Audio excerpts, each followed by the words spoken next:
একটা মেয়ের লাশ পাওয়া গিয়েছিল। মেয়ের লাশটা কেউ চিনতে পারেনি, কারণ তার মুখটা একেবারে থেতলে গিয়েছিল। তারপর থেকে ওই মেয়েটার আত্মা মানুষের রূপ ধরে জঙ্গলের মধ্যে ঘুরে বেড়ায়, আর এটা দেখেই মানুষ ভয়ে থাকে। তারপর কি হয়েছিল?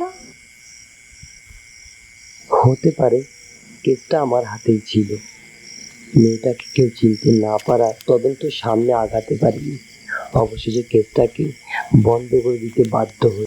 হয়তো মেয়েটা তার খুনের বিচার চায়। এটা ঠিক বলেছ, কিন্তু কিছুই আর করার ছিল না আমার। বাধ্য হয়ে মামলাটাকে ক্লোজ করতে হয়েছে। খুব কষ্টের কথা।